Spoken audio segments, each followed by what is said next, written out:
In the main Star Wars comics, Luke Skywalker is currently researching kyber crystals as part of his quest to design and construct his own lightsaber. He recently met with a kyber crystal expert named Kuwata, who educated him on the 5 main components of every lightsaber, so today I thought it would be fun to cover them all for ourselves. Every lightsaber has a power cell, a casing, a focusing lens, an emitter, and a kyber crystal. Of course, they also have wiring, switches, various details, and extra bits that can be added on, but those 5 parts are included in every lightsaber.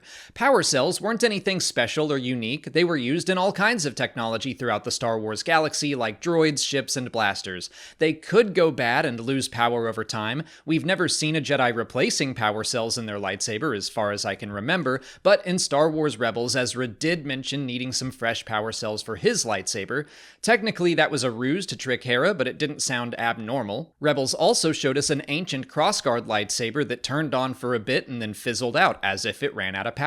The casing was simply the hilt, which could be basic or incredibly ornate. They could be made out of many kinds of materials, even wood, like Gunji's lightsaber in the Clone Wars, made from the wood of a bylark tree. This is where most customization would be found in each Jedi's unique lightsaber, a chance for them to show off their character.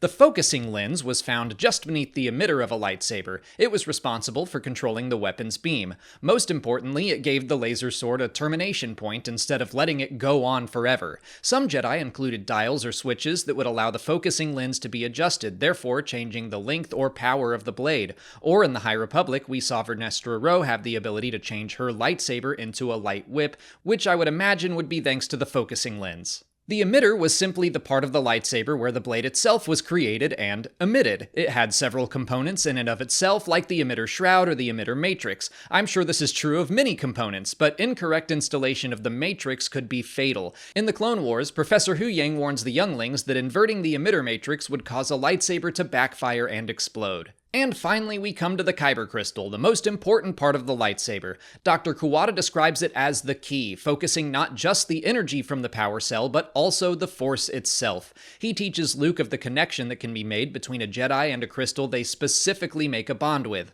Up until this point, Luke had wielded 2 lightsabers for an extended period of time, but they both felt like tools to him, not any kind of mystical weapon he had a strong connection with. Up until this point, he wielded his father's lightsaber and then a yellow lightsaber he found in an abandoned temple. Kuwata admits there would have been a bond of some kind with his father's lightsaber, but nothing like the connection he would feel with a weapon he made on his own. And that comic issue ends with Luke bonding with a clear crystal that turns green, which will no doubt eventually be in his new lightsaber. But I already talked about that in another video, so that's gonna wrap us up for today. If you haven't already, please like this video, subscribe to the channel, follow us on TikTok, Twitter, and Instagram, and consider checking out our Patreon page. As always, thanks for watching, and may the Force be with you.